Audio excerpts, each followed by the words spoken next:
Good morning बच्चों। आज के इस वीडियो सेशन में हम लोग भारत में परिवहन पर बात करेंगे।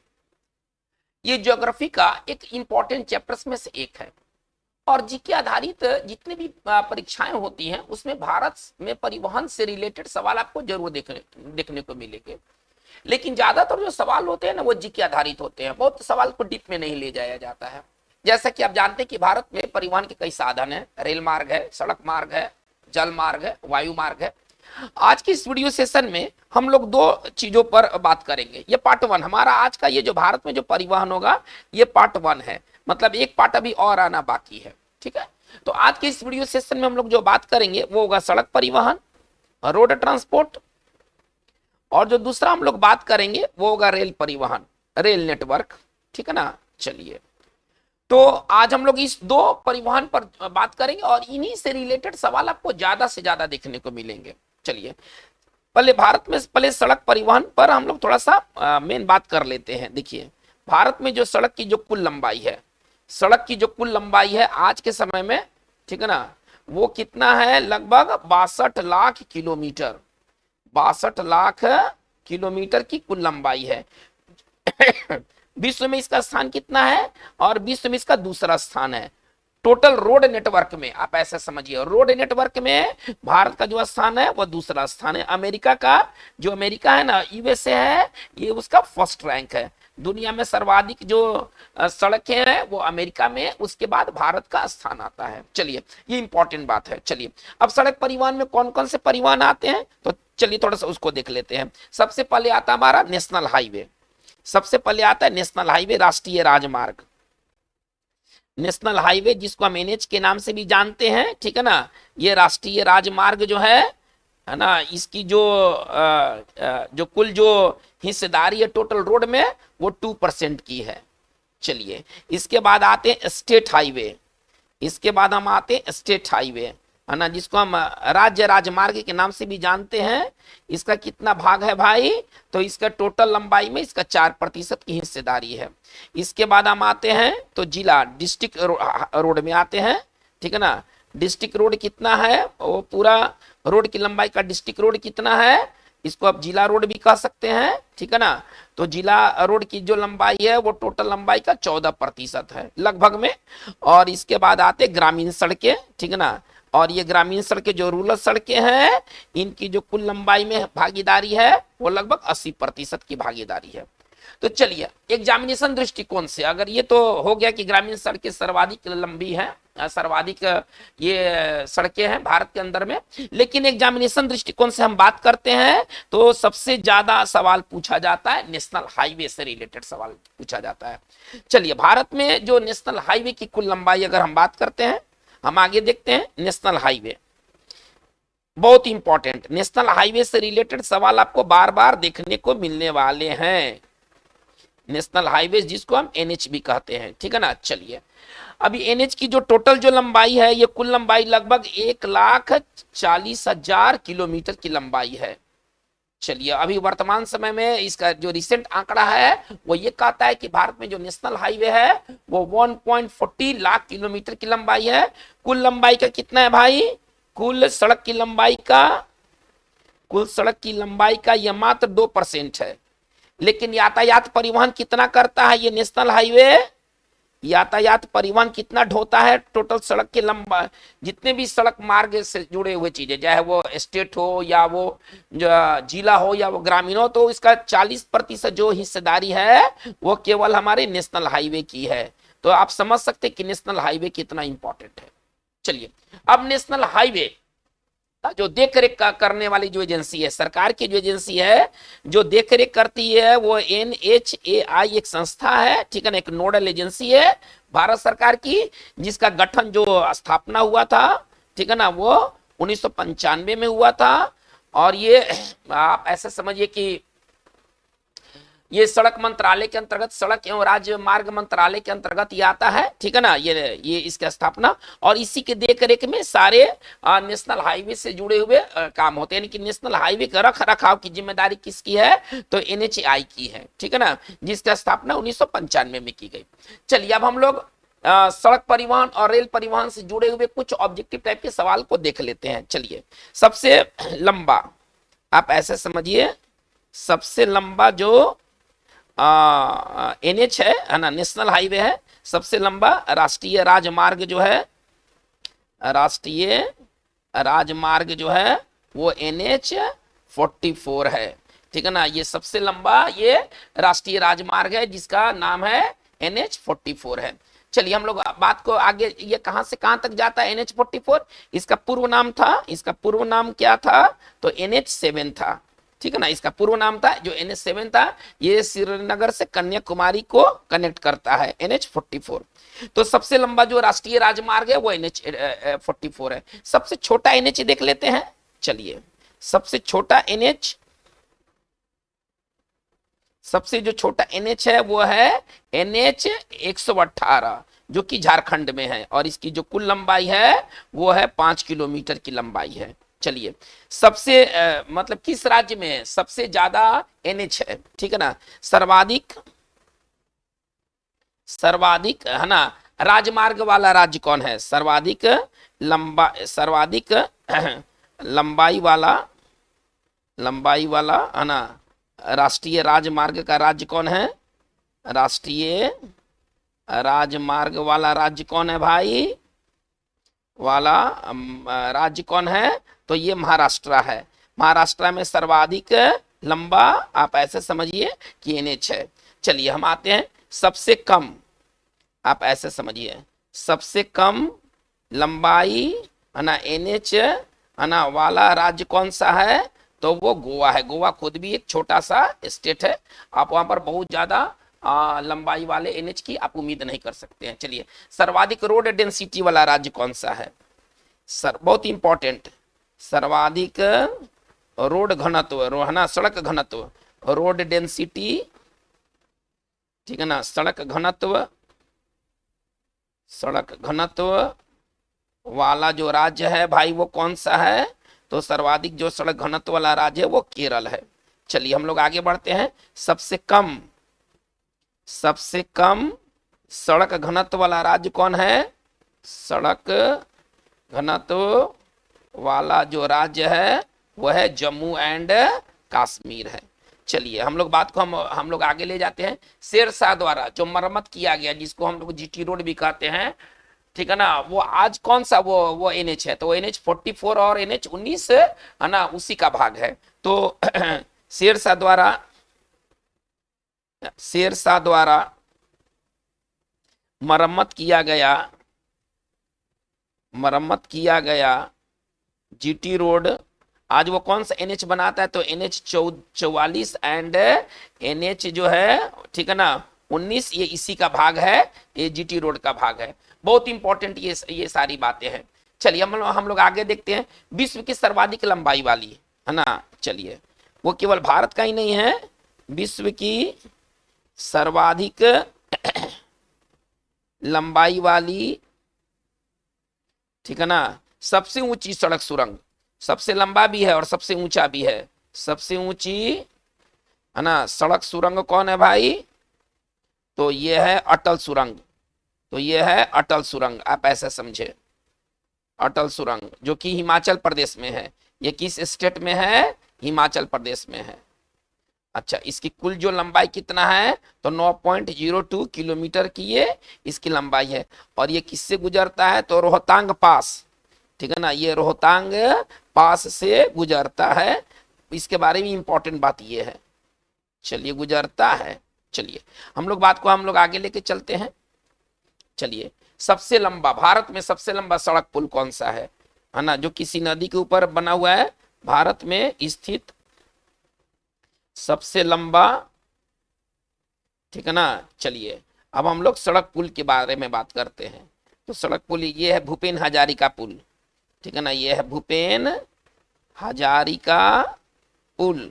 ये सबसे बड़ा है, जो कि ब्रह्मपुत्र के सहायक नदी लोहित पर ये स्थित है, ये लोहित नदी पर स्थित है, ठीक है ना। और इसकी जो टोटल लंबाई है वो 9.15 किलोमीटर की लंबाई है। ये जो पुल है ये किसको कनेक्ट करता है? तो ये असम को, ठीक है ना, अरुणाचल प्रदेश से जोड़ता है, आप ऐसे समझे, असम को अरुणाचल प्रदेश से जोड़ता है। ये सारी बातें बहुत इंपॉर्टेंट है। बहुत इंपॉर्टेंट ये सारी बातें, अधिकांशतः सवाल इसी तरह से आते हैं। चलिए, भारत का सबसे लंबा, भारत का सबसे जो लंबा जो है वो क्या है, रेलवे स्टेशन, तो वो भाई कौन है, गोरखपुर रेलवे स्टेशन, ठीक है ना। ये गोरखपुर जो रेलवे स्टेशन है ये सबसे लंबा ये रेलवे स्टेशन है, ठीक है ना। चलिए अब हम आते हैं, हम लोग बात को हम लोग आगे लेके चलते हैं जो कि बहुत इंपॉर्टेंट होंगे। चलिए, भारत की सबसे लंबा रेलवे मार्ग, भारत का सबसे लंबा रेलवे मार्ग भाई कौन सा है, तो ये डिब्रूगढ़ से, आप ऐसे समझे, ये डिब्रूगढ़ से, ठीक है ना, कन्याकुमारी के बीच स्थित है।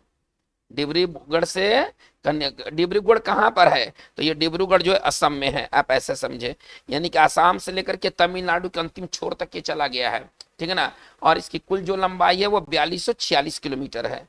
वो कितनी है, 4246 किलोमीटर है, 86 किलोमीटर है। चलिए, सर्वाधिक लंबी ट्रेन, अब जाहिर सी बात होगी कि इस रूट पर जो ट्रेन चलेगी वही सर्वाधिक लंबी होगी। तो भारत में सर्वाधिक लंबी दूरी की ट्रेन कौन है भाई, सर्वाधिक लंबी दूरी की ट्रेन जो है वो इसी मार्ग पर चलने वाली ट्रेन है, और उसका नाम है विवेक एक्सप्रेस, और उसका नाम है विवेक एक्सप्रेस। ये सबसे लंबी दूरी को ये कवर करती है। चलिए हम लोग कुछ आगे बात को देखा जाए जो कि काफी इंपॉर्टेंट है। चलिए, भारत की सबसे लंबी रेल सुरंग कौन सी है, भारत की सबसे लंबी, चलिए रेल सुरंग को थोड़ा सा देख लेते हैं। तो भारत की सबसे जो लंबी जो रेल सुरंग है वो है पीर पंजाल, वह है पीर पंजाल, ठीक है ना। सुरंग जो है ये भारत की सबसे लंबी जो रेल सुरंग है, इसकी जो कुल लंबाई है 11.21 किलोमीटर की लंबाई है। चलिए, भारत की सबसे लंबी विद्युतकृत, आप ऐसे समझे, भारत की सबसे लंबी, ठीक है ना, इलेक्ट्रिफाइड, या आप इसको विद्युतकृत समझे, ठीक है ना, विद्युतकृत, ठीक है ना, रेलवे, ठीक है ना, मार्ग कौन सा है, तो सबसे जो भारत का सबसे लंबा जो विद्युतकृत जो रेलवे मार्ग है वो बहुत इंपॉर्टेंट है, वो चेरलोपल्ली है ना, ये आंध्र प्रदेश में है। ये जो चीज है ना ये आंध्र प्रदेश में है, और ये चेरलोपल्ली लो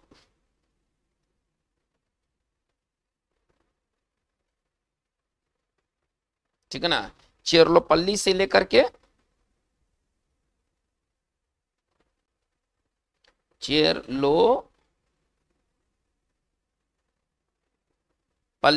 से ये किसको जोड़ता है, रायपुर स्टेशन, रायपुर स्टेशन को ये जोड़ता है। तो चलिए बच्चों, ये भारत के बारे में जो हमारे सड़क और रेल परिवहन के बारे में इंपॉर्टेंट ये जीके वाले ये प्रश्न हैं, और ज्यादा तक सवाल हमारे ज्यादा जो सवाल होते हैं वो इसी तरह के मतलब बातों पर आधारित होते हैं। चलिए हम लोग आगे लेके चलते हैं, थोड़ा सा रेलवे से संबंधित कुछ और हम लोग बातों को देख लेते हैं। चलिए देखिए, केरल, ठीक है ना, पहला राज्य है, बहुत इंपॉर्टेंट बात है, ठीक है ना, जहां पर है ना PPP model, public private partnership, ठीक है ना। पीपीपी का मतलब क्या होता है, सार्वजनिक है ना निजी साझेदारी, ठीक है ना, पब्लिक प्राइवेट पार्टनरशिप, ठीक है ना। चलिए, केरल ऐसा पहला राज्य जहां पर पीपीपी मॉडल पर ना रेलवे ट्रैक बनाया गया है, ठीक है ना। चलिए, पीपीपी मॉडल पर ट्रैक का निर्माण किया गया है, ट्रैक का निर्माण किया गया है। चलिए अब हम आगे आते हैं। देखिए, प्रदूषण को कम करने के लिए एक इंपॉर्टेंट इनिशिएटिव लिया गया है। प्रदूषण को कम करने के लिए हरियाणा में रेवाड़ी से रोहतक के रेलखंड के बीच ना सीएनजी रेल सेवा शुरू किया गया है ना। भारत में रेवाड़ी से रोहतक के बीच, ये दोनों हरियाणा में है, ठीक है ना। चलिए, रेवाड़ी से रोहतक के बीच है ना, प्रदूषण कम करने के लिए,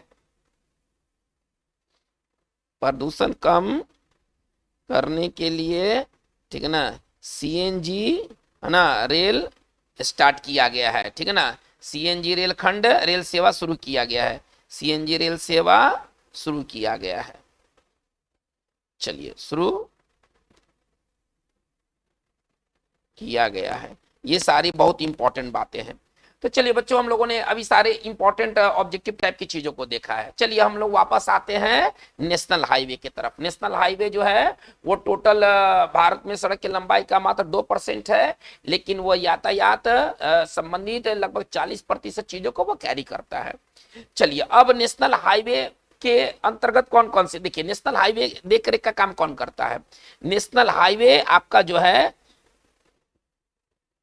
नेशनल हाईवे या आप इसको राष्ट्रीय राजमार्ग जो कहते हैं, ठीक है ना, इसको आप क्या कहते हैं, राष्ट्रीय राजमार्ग जो कहते हैं, ठीक है ना। ये इसका देख रेख कौन करता है, इसका रख रखाव का काम करता है NHAI, ठीक है ना। इसका स्थापना किया गया था 1995 में, ठीक है ना, 1995 में। और इसका उद्देश्य मेन क्या है, इसका मेन उद्देश्य है ना, इसके अंतर्गत तो कई परियोजनाएं चल रही हैं भारत में अभी भी, लेकिन इसका जो मेन उद्देश्य है वो है ना, राष्ट्रीय राजमार्ग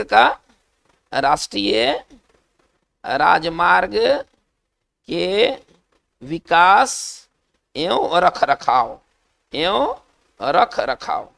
चलिए, अभी राष्ट्रीय राजमार्ग से संबंधित भारत में कौन कौन सी योजनाएं चल रही हैं, तो चलिए इसमें सबसे पहली योजनाएं हैं, पहले कुछ योजना देख लेते हैं, ठीक है ना, जो कि भारत में अभी चल रहे हैं। तो सबसे पहली योजना चल रहा है गोल्डन क्वाड्रिलैटरल, ठीक है ना, इसको कहते हैं स्वर्णिम चतुर्भुज योजना, स्वर्णिम चतुर्भुज योजना चल रहा है। स्वर्णिम चतुर्भुज योजना का क्या उद्देश्य है, तो चारों महानगर को है ना 4 या 6 लेन वाले राजमार्ग से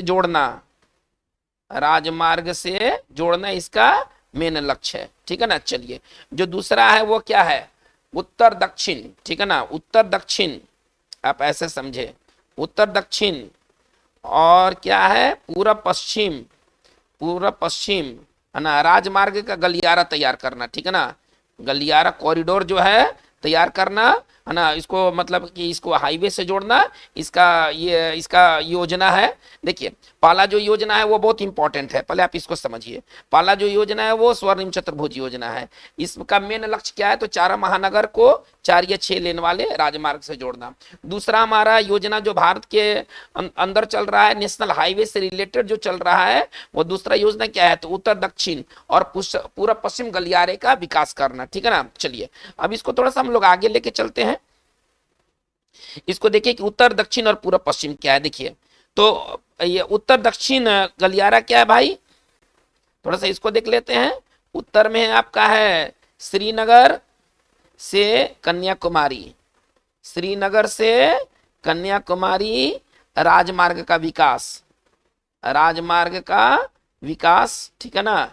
और इसका जो कुल लंबाई कितना है, तो इसका जो कुल लंबाई है वो 4016 किलोमीटर की लंबाई है, ठीक है ना। चलिए, इसको राजमार्ग से जोड़ना है। चलिए, अब हम आगे चलते हैं। पूर्व पश्चिम गलियारा का निर्माण करना, ठीक है ना, कॉरिडोर, गलियारा का मतलब कॉरिडोर, ठीक है ना। इसमें पूरा में सिलचर से लेकर के, आप ऐसे समझिए, सिलचर से लेकर के और इसको पोरबंदर के बीच इसको कनेक्ट करना है, ठीक है ना। जिसका जो टोटल लंबाई है वो 3640 किलोमीटर की लंबाई है। इसको राष्ट्र है ना NH से जोड़ना, नेशनल हाईवे से कनेक्ट करना, नेशनल हाईवे से जोड़ना इसका मेन लक्ष्य है ना, नेशनल हाईवे से जोड़ना इसका मेन लक्ष्य है। चलिए, तो अभी ये भारत में ये नेशनल हाईवे से संबंधित ये सारी परियोजनाएं हैं। चलिए, एक बहुत इंपॉर्टेंट परियोजना है भारतमाला परियोजना, आप ऐसे समझिए, ठीक है ना। भारतमाला परियोजना जो है ये है ना राष्ट्रीय राजमार्ग से संबंधित सर्वाधिक ये इंपॉर्टेंट ये परियोजना है, भारतमाला परियोजना, ठीक है ना। राष्ट्रीय राजमार्ग, ठीक है ना, के विकास एवं चौड़ीकरण से संबंधित एवं चौड़ीकरण से संबंधित, ठीक है ना, सबसे बड़ी योजना अब तक की है ना, सबसे बड़ी अब तक की योजना है, ठीक है ना। इसका नाम है, क्या है नाम, तो भारतमाला परियोजना अब तक की सबसे बड़ी परियोजना है। इसके अलावा देखिए, इसके अलावा भारत में और भी परियोजनाएं चल रहे हैं, जैसे चार धाम महामार्ग, जैसे चार धाम महामार्ग विकास परियोजना, आप इस तरह से समझे, ठीक है ना। चार धाम महामार्ग विकास परियोजना। देखिए एक बात मैं आपको बता देना चाहता हूं कि ये जो पूर्व और पश्चिम जो गलियारा है, और जो आप स्वर्णिम चतुर्भुज जो गलियारा है, स्वर्णिम चतुर्भुज जो परियोजना है, ठीक है ना, इसको चलाया जा रहा है एनएचडीपी के माध्यम से। एक परियोजना का नाम है एनएचडीपी। ये 7 चरण में परियोजना होना है, ठीक है ना। लेकिन 2 चरण में इसका 2 चरण में बात हुआ, स्वर्णिम चतुर्भुज और दक्षिण उत्तर दक्षिण और पूरा पश्चिम गलियारा। बाकी जो 5 जो इसकी जो स्कीम है, 5 स्कीम को भारतमाला परियोजना में मिला दिया गया है। इसके जो 5 जो स्कीम है वो भारतमाला परियोजना में मिला दिया गया है। तो कोई सवाल अगर आता है कि जो भारत में जो स्वर्णिम चतुर्भुज का निर्माण हुआ है ये किस परियोजना के तहत हुआ है, तो एनएचडीपी। ये बहुत इंपॉर्टेंट है, बहुत इंपॉर्टेंट है कि भारत में एनएचडीपी जो है वो 1998 में स्टार्ट किया गया इसको, ठीक है ना।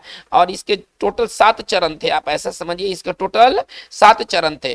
तो चरण 1 में इसका क्या काम हुआ, चरण 1 में गोल्डन ट्रायंगल क्वाड्रिलेटरल बना, और चरण 2 में इसमें 2 गलियारों का निर्माण हुआ। बस आप ये समझे, है ना। ये आपके लिए बहुत इंपॉर्टेंट है, एग्जाम्स के लिए बहुत इंपॉर्टेंट है, कोई कंफ्यूजन नहीं होना चाहिए। भारतमाला परियोजना में बाकी जो 5 जो इसके चरण थे उसको मिला दिया गया। भारतमाला परियोजना का जो मेन उद्देश्य क्या है, तो राष्ट्रीय राजमार्गों के विकास एवं चौड़ीकरण से संबंधित है। इसके अलावा बंदरगाह, जितने भी इंपॉर्टेंट जो रोड हैं जो उनको अधूरे रह गए हैं उनको उन्नत करना भी इसका मेन लक्ष्य है। चलिए अब हम लोग बात को आगे बढ़ाते हैं। देखिए भारत में एक बहुत इंपॉर्टेंट संस्था है, बॉर्डर रोड ऑर्गेनाइजेशन। चलिए एक हम लोग बात को आगे लेके चलते हैं। एक हमारा भारत में संस्था है, ठीक है ना, बॉर्डर रोड ऑर्गेनाइजेशन। बहुत इंपॉर्टेंट ये संस्था है, बॉर्डर रोड ऑर्गेनाइजेशन। तो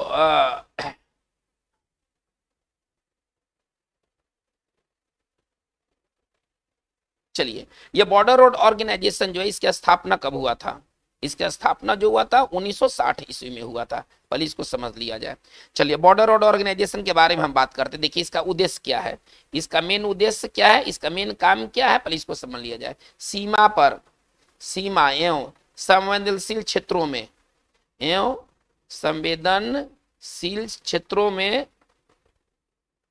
संवेदनशील क्षेत्रों में सड़क निर्माण करना। चलिए इसके अलावा भारत के पड़ोसी देशों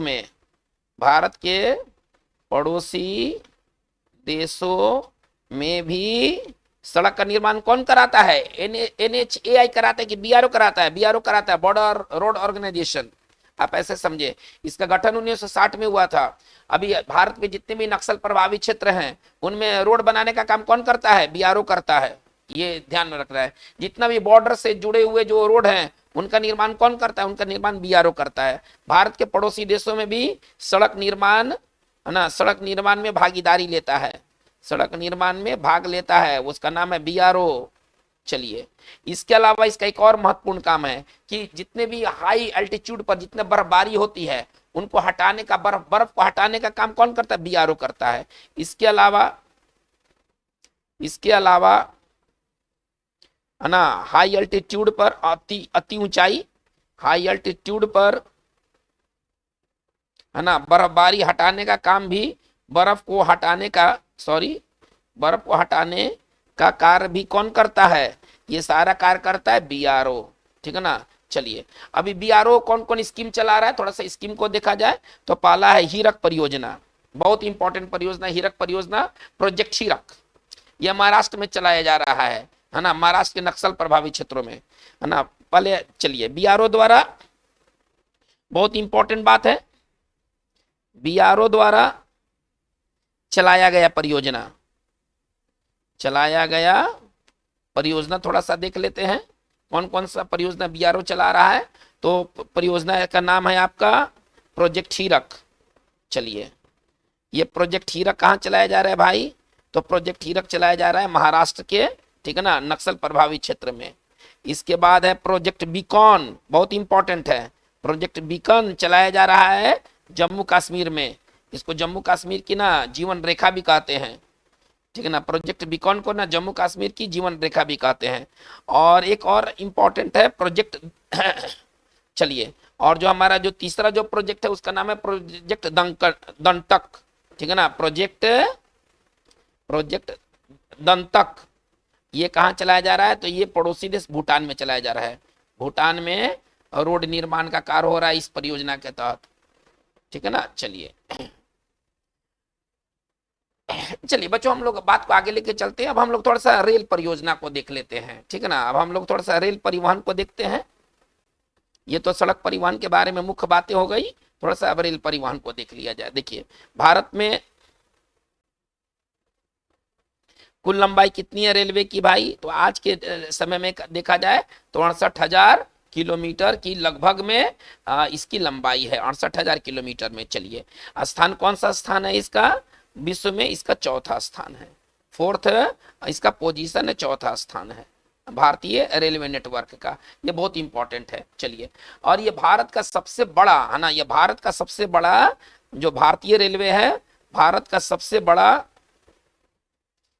बड़ा है ना सार्वजनिक उपक्रम कह लीजिए, सार्वजनिक उपक्रम कह लीजिए, तो वो क्या है? वो भारतीय रेलवे है, ठीक है ना। भारतीय रेलवे इतना कोई भी ऐसा अंडरटेकिंग्स नहीं है जो ज्यादा से ज्यादा लोगों को जॉब दिया हो, तो भारतीय वो रेलवे है। सर्वाधिक जॉब देने का काम भारत में कौन करता है? वो भारतीय रेलवे करता है। चलिए, अब भारत में जो रेलवे है, ठीक है ना, तो इसको अब इंपॉर्टेंट बात देखा जाए, 17 जोन में बांटा गया है ना। 17 इसके है ना प्रशासन की दृष्टि से रेलवे के सही परिचालन के लिए ना 17 जोनल रेलवे में इसको डिवाइड किया गया है। 17 जोनल रेलवेज में इसको डिवाइड किया गया है। चलिए, अब इनके हम देखते हैं कि इनके मुख्यालय कहाँ कहाँ है। इनसे रिलेटेड सवाल आपको जरूर देखने को मिलेंगे। तो हमारा अगली बात क्या है? तो जोनल है ना, अब हम लोग जोनल रेलवे के बारे में बात करेंगे। जोनल रेलवे और उसका ये हेडक्वार्टर, मुख्यालय, किसका हेडक्वार्टर कहाँ है, इससे रिलेटेड सवाल आपको जरूर देखने को मिलेंगे, ठीक है ना। तो चलिए चलते हैं, इंपॉर्टेंट सेक्शन को लेके चलते हैं। सबसे पहले हम लोग ले लेते हैं नॉर्दर्न, उत्तरी। तो जाहिर सी बात है कि उत्तर में कौन है भाई? दिल्ली है, तो न्यू दिल्ली इसका हेडक्वार्टर होगा, न्यू दिल्ली। चलिए, दूसरा में आते हैं नॉर्दर्न के बाद आ जाते हैं ईस्टर्न, पूर्वी। तो पूर्वी में कौन है भाई? कोलकाता। चलिए, इसके बाद हम आ जाते हैं, तो इसके बाद ईस्टर्न के बाद आ जाते हैं तो साउदर्न। साउदर्न में कौन है भाई? तो साउदर्न में आपका चेन्नई है, नहीं ये चारों महानगर में एक तो जरूर रहेंगे। और इसके बाद आ जाते हैं वेस्टर्न। तो वेस्टर्न में पश्चिम में कौन है? सबसे बड़ा नगर है मुंबई, जाहिर सी बात है कि मुंबई में इसके हेडक्वार्टर होंगे।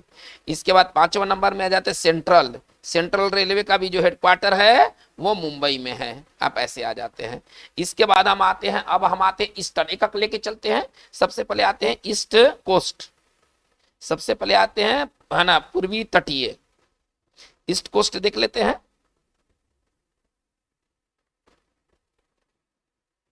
ईस्ट कोस्ट, ठीक है ना, इसका भुवनेश्वर जो है ना, इसका भुवनेश्वर इसका मुख्यालय है, ठीक है ना। ईस्ट कोस्ट का जो मुख्यालय है वो आपका भुवनेश्वर है, भुवनेश्वर। चलिए, इसके बाद हम आ जाते हैं ईस्ट सेंट्रल में आ जाते हैं, ठीक है ना। तो हमारा बिहार का हाजीपुर मिलता है। ईस्ट सेंट्रल में कौन मिलता है? तो इसका जो मुख्यालय है वो हाजीपुर में है। चलिए, अब इसके बाद हम आते हैं, इसके बाद हम आ जाते हैं साउथ में आ जाते हैं। साउथ सेंट्रल को देखते हैं। साउथ सेंट्रल का मुख्यालय भाई कहाँ है? तो साउथ सेंट्रल का जो मुख्यालय है वो सिकंदराबाद में है। साउथ सेंट्रल का मुख्यालय कहाँ पर है? तो सिकंदराबाद में है। चलिए, अब हम नंबर 9 की ओर आते हैं। ये सारे रेलवे जोनल है, बहुत इंपॉर्टेंट है। साउथ ईस्टर्न की अब हम बात करते हैं। साउथ ईस्टर्न की जो मुख्यालय है वो कहाँ पर है? अब ईस्टर्न में आते कोलकाता, तो वो कोलकाता में है। चलिए, ये बहुत इंपॉर्टेंट सारी बातें हैं। South east central railway.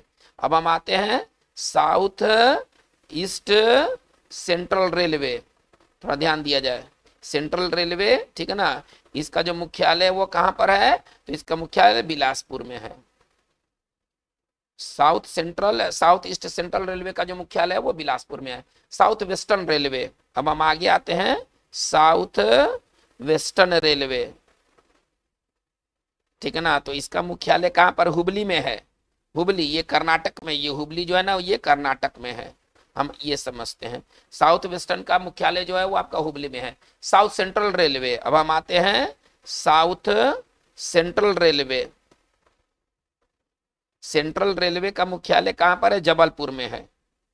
इसका जो मुख्यालय है वो कहां पर है, तो वो जबलपुर में है, जो कि मध्य प्रदेश में है। जबलपुर कहाँ है, मध्य प्रदेश में है। ये सारे बहुत इंपॉर्टेंट ये सेक्शंस है, इनसे रिलेटेड सवाल आपको जरूर देखने को मिलेंगे, ठीक है ना। हर तरह के परीक्षाओं में इनसे रिलेटेड सवाल आते हैं। चलिए नॉर्थ सेंट्रल, अब ये हम लोग आते हैं नॉर्थ की ओर, तो नॉर्थ सेंट्रल का जो मुख्यालय है, ठीक है ना, नॉर्थ सेंट्रल का मुख्यालय वो आपका प्रयागराज में है। नॉर्थ सेंट्रल का मुख्यालय जो है प्रयागराज में है। इसके बाद आते हैं नॉर्थ ईस्टर्न, है ना, नॉर्थ ईस्टर्न का जो मुख्यालय है, नॉर्थ ईस्ट का मुख्यालय वो आपका गोरखपुर में है। ये सारी बहुत इंपॉर्टेंट बातें हैं आपके एग्जाम्स के लिए।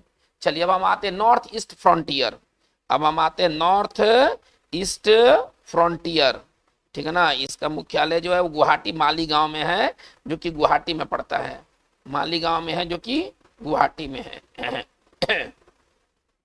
चलिए अब हम आते हैं, बहुत इंपॉर्टेंट ये सारी बातें हैं, आप ऐसा समझिए। नॉर्थ वेस्टर्न, अब हम आते हैं नॉर्थ वेस्टर्न, है ना, नॉर्थ वेस्टर्न हम ऐसे ले लेते हैं, नॉर्थ वेस्टर्न का जो मुख्यालय है वो आपका सर है जयपुर में है, ठीक है ना, नॉर्थ वेस्टर्न का मुख्यालय जयपुर में है।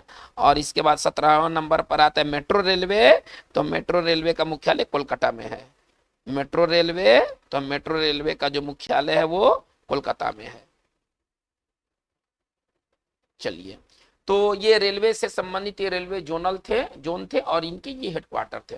अब हम आगे आते कोंकण रेलवे, अब हम आगे बढ़ते कोंकण रेलवे, बहुत इंपॉर्टेंट है ये, कोंकण रेलवे बहुत इंपॉर्टेंट है, ठीक है ना। चलिए कोंकण रेलवे की कुल लंबाई देख लेते हैं। कोंकण रेलवे की जो कुल लंबाई है ना, ये 760 किलोमीटर है। अच्छा, ये किन किन राज्यों से गुजरता है, इसमें कौन कौन से राज्य शामिल हैं, शामिल राज्यों को देख लेते हैं इसमें, ठीक है ना। तो इसमें शामिल राज्य में है पहला महाराष्ट्र, चलिए, दूसरा जो है वो कर्नाटक, और तीसरा जो है वो गोवा है। चलिए, भारत में जो मेट्रो रेलवे की शुरुआत किस साल किया गया, भारत में मेट्रो रेलवे बहुत इंपॉर्टेंट है, ये बहुत सेक्शन इंपॉर्टेंट सेक्शन है, आप ऐसा समझिए। भारत में जो सबसे पहले जो मेट्रो रेलवे जो आया वो 1984 ईस्वी में आया, ठीक है ना, ये बहुत इंपॉर्टेंट बात है, ठीक है ना। चलिए, ये 1984 ईस्वी में आया। और भारत की आज लगभग मतलब काफी शहर हैं जहां पर मेट्रो रेलवे आज भारत में स्थित है। तो बच्चों, आज का हमारा ये वीडियो सेशन में बात इतना ही रहा। आज हम लोगों ने जो जीके टाइप से जो बातें थी वो इस वीडियो सेशन में हुई। हमने कोई बात को बहुत ज्यादा डिटेल में नहीं ले गया, बस आपको केवल एक मतलब ब्रीफ स्केच देना चाहता था कि रेलवे और सड़क परिवहन से संबंधित मुख्य बातें क्या है। यह पार्ट 1 था, हमारा पार्ट 2 जो होगा अगले वीडियो में वो आएंगे। तो आज की बात बस इतना ही रहा। Thank you very much.